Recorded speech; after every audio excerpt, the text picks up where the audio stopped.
Hey guys, and welcome to the Working Money Channel. British Miss posting this, so if Ethereum can break above $3,900 and weekly close above that level, we will have a proper alt season. Now, currently, well, at least at the time of this recording, she has Ethereum up near $3,800 per coin. And guys, traditionally what we've seen in the past is, Ethereum leading the charge for altcoins. So let's take a look at Ethereum right now. I've got it on the hourly currently.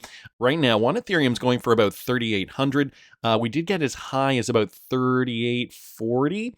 So it's at 38.11 right now. Really, though, I think the level we really do have to break to really kind of see an altcoin season hit it off is $4,000 per coin. So Ethereum still significantly under that level there, 4,000, almost 4,100, as we did see it get up to that high, touching the peak back here back in March of 2024. But, really, that's just localized. I think if we do see it get up to that point, chances of it going higher and beyond its former all-time high are very likely. So that former all-time high was way back in here, November 2021, hitting $4,800 per coin. This is just, one indication that alts are looking good. Ethereum is up. We've got altcoin season still, though, sitting at 42. Fear and greed is at 64. Market is feeling a little tepid, I gotta say. Even though we're up today, not too much happening in the space at the moment. We're seeing a little bit of red, a little bit of green on the charts. If we do see a weekly close here for XRP, this coming from Crypto Insight UK, by the way, he says, I'm not going to lie, it's looking strong AF. A weekly close for XRP above that level there. Here, let me bring up the chart for you guys to see. And this is the daily chart right now. On the daily, you guys can see we're slowly swinging. The pendulum is slowly swinging up. Hopefully, we are going to continue to see momentum. As you guys can see right now, there's not a lot of volume there on the chart. Well, let me throw it on the weekly just to show you guys.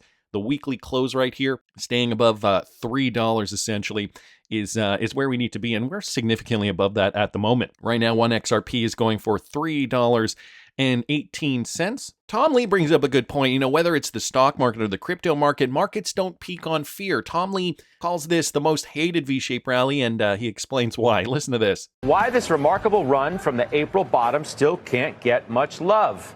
Let's bring in Fundstrat's Tom Lee. Those are your words. You continue to say that this is the most hated V-shaped rally. Is it still? Yes. Markets made new highs this week.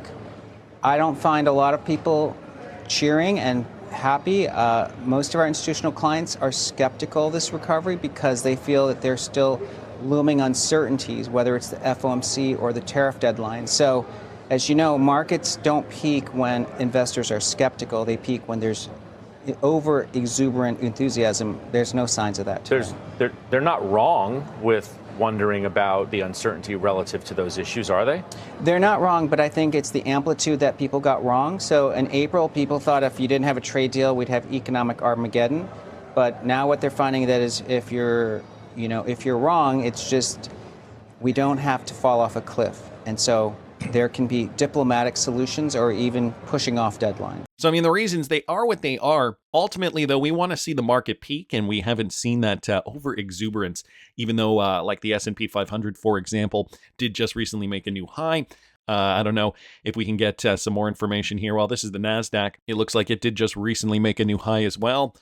And let's just take a look at the Dow Jones. So, DJI. Dow Jones is matching the former high from back in December. So again, these are weekly charts, guys. But we're still not really feeling it. We need a big catalyst event. I think that's what Tom Lee is hinting at to get that exuberance back in the market. Now, Coin Bureau posted this with regards to Tether.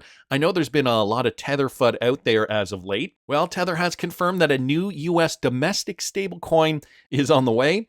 Listen to this. We are going to announce very soon our new initiative for a U.S. domestic stablecoin that will compete in the U.S. domestic market. So I'm very excited about that. I think will be a very highly efficient new offering for U.S. institutions. The CEO, Paolo Ordoino, he's been criticized in the past for Tether's practices. So his solution is, look, we're going to make a new stablecoin that is going to be regulated in the United States. So I'm curious now how that's all going to roll out. The stablecoin market is still very new, and now that we do have new regulatory clarity in the United States, a lot of these stablecoins are going to become more prevalent Now, I know a lot of you guys have been probably hearing about this FUD that Chris Larson did recently sell $175 million worth of his XRP. This one courtesy of Michael Branch. Well, an expert now refutes these concerns over Ripple's Chris Larson dumping XRP. And you know what he does, guys? He likens it to the Jed McCaleb sales in 2020. Who remembers those? Ripple's co-founder Chris Larson did move 50 million XRP between July 17th and July the 24th. The value of the transfers came in around $175 million. The data showed that approximately $140 million was likely sent to centralized exchanges. This sparked concerns amongst traders. The move came as XRP traded around $3.25, but then dropped closer to $3. Some users worried that this large-scale sale could hurt investors and turn the price downward.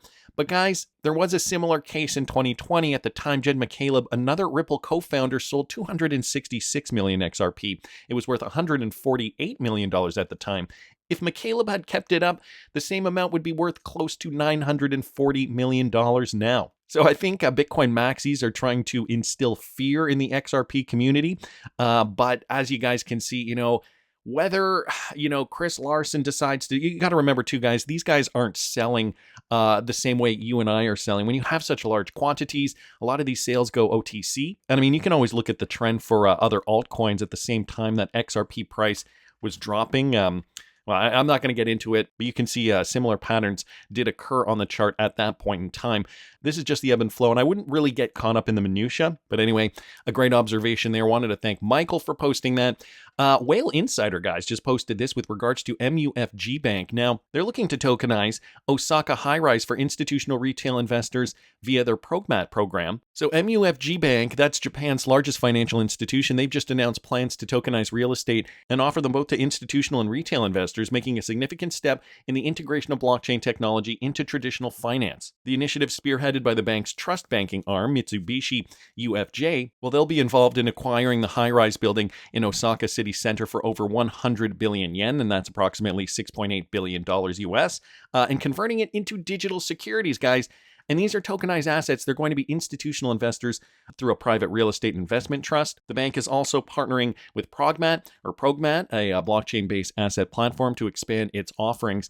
And for those of you guys who did not know, this goes back, way back. MUFG joined Ripple's Global Payment Steering Group in 2017. So these guys do have a connection to Ripple. And they also engage in specific projects with Ripple, such as using RippleNet for cross-border payments between Japan and Brazil. MUFG's banking arm, Bank of Tokyo Mitsubishi UFJ, is a member of Ripple's Interbank Group, which is responsible for building and maintaining the rules and standards for Ripple's global payment network. So these guys are already connected, have been connected to Ripple for a very long time. They're also part of that consortium of banks committed to leveraging RippleNet. So I'm getting the sense that, because we are seeing more and more innovation coming from these banks, the tokenization of real estate, for example, is likely to eventually occur, if not already, on the XRP ledger.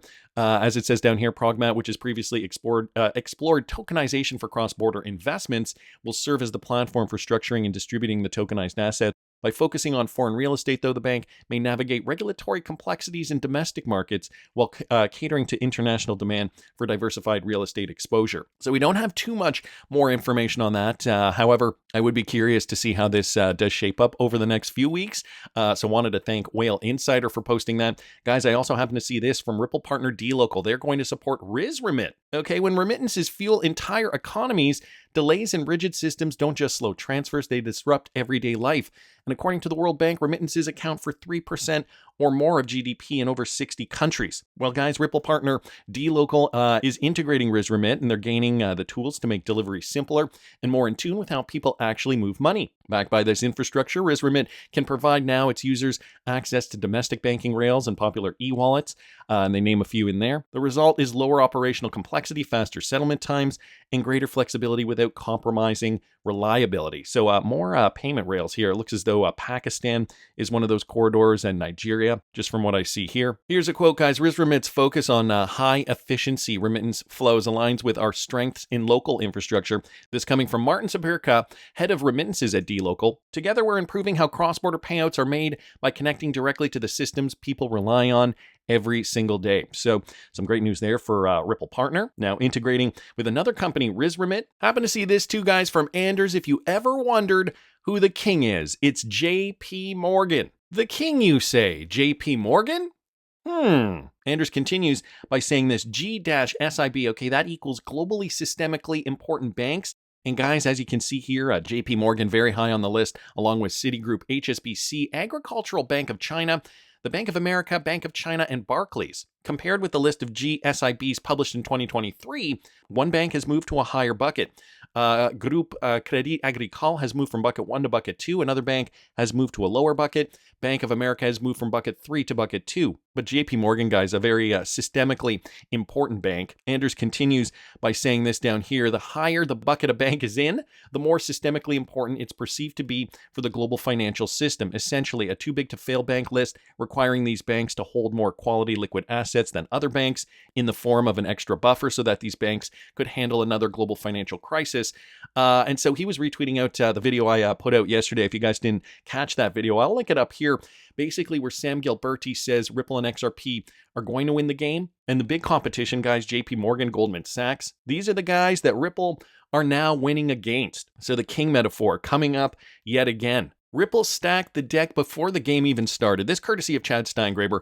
Think about it, guys. They've got custody, prime brokerage, US digital dollar licenses, and the best of all, XRP to help it all move. Since the acquisition of Medico, Ripple's customer base has apparently increased by 200%. So he was retweeting out Subjective Views' tweet here. The managing director of North America, Joni Zhai, she says they are becoming a one-stop shop for institutions to tokenize. Gotcha. Joni, I want to throw this one to you. Kind of want to talk, I think it's interesting we're having this conversation now. You guys, as a company, made a ton of investments on the M&A side when we talk about custody back in 2023, I believe.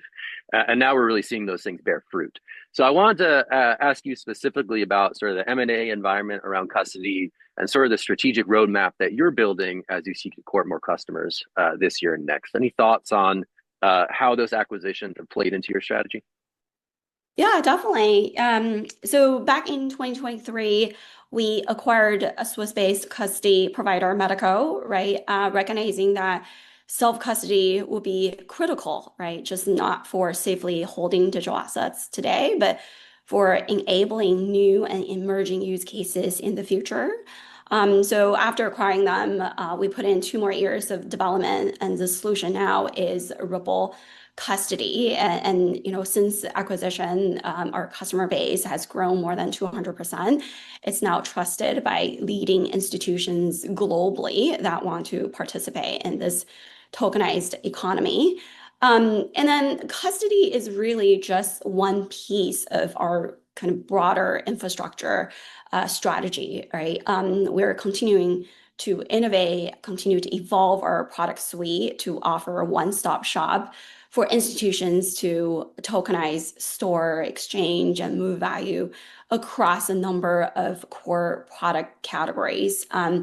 Just for those who might not be familiar, outside of custody, we do have our own, USD-backed stablecoin called RLUSD.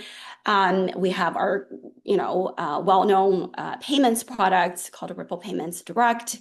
And those are all the building blocks for us to become that ultimate one-stop shop for institutions to tokenize.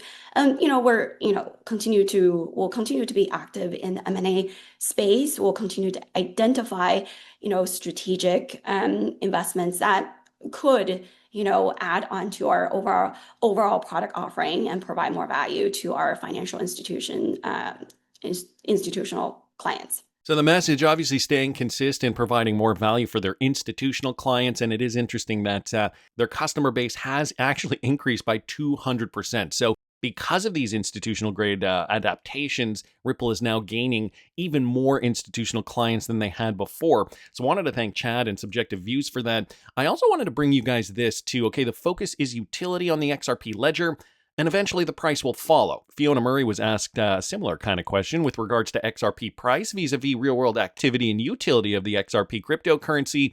Listen to this. XRP has been experiencing a lot of price movements so far, reaching very high, above $3 in early 2025, before the correction. And how do you balance the excitement of the token itself and, the price appreciation, and also between that and, on the utility and balance that between that and the utility and the long-term adoption?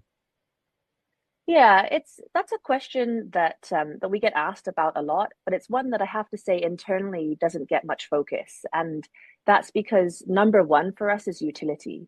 So the market for crypto is very unstable, and often we're surprised by which way the market moves or some of the volatility because we don't have an answer or a reason behind it. So what we do as an organization is yeah, we have some personal interest in watching this space and tracking the price of XRP, of Bitcoin, of Ethereum. However, what we do as an organization is really focus on what are the use cases of building on the XRP ledger, what are the use cases of using digital assets like XRP, like RLUSD in payment infrastructure, what are the capabilities or the transformation that can come when you adopt digital assets. And that means that we're pretty arm's length from any of the movement or volatility in the crypto world because we're laser focused on utility for the institutions that we work with. Of course, guys, it's the utility, it's building these partnerships. Price will eventually come when it does. So Ripple is not laser focused on what's happening right now in the market. Of course, I can understand why. They've got bigger fish to fry. Right now, we're trading in a spec market. XRP is trading based on supply and demand for retail investors and retail investors only. Guys, that could change though at the drop of a hat. And for more information on where I see this market going, guys, I'm going to be doing a live Q&A this afternoon, 12 p.m. Eastern Standard Time if you guys are watching this video on Sunday, July the 27th. Check it out. You got to be subscribed to the Patreon though. I have rolled back prices, $5 a month if you subscribe and stay subscribed. So lock in patreon.com/workingmoneychannel if you want to hear more of my views on this market. I also just wanted to mention that I do have the Working Money Channel merch store. If you guys are interested in, I don't know, maybe supporting the channel in a different way, there's some great merch here. Check it out. Link is in the description of the video. That's just my opinion. I want to hear what you guys think. Please subscribe to the channel if you haven't already. Like the video if you like the content I'm providing. I always love hearing your comments. See you in the next one, guys.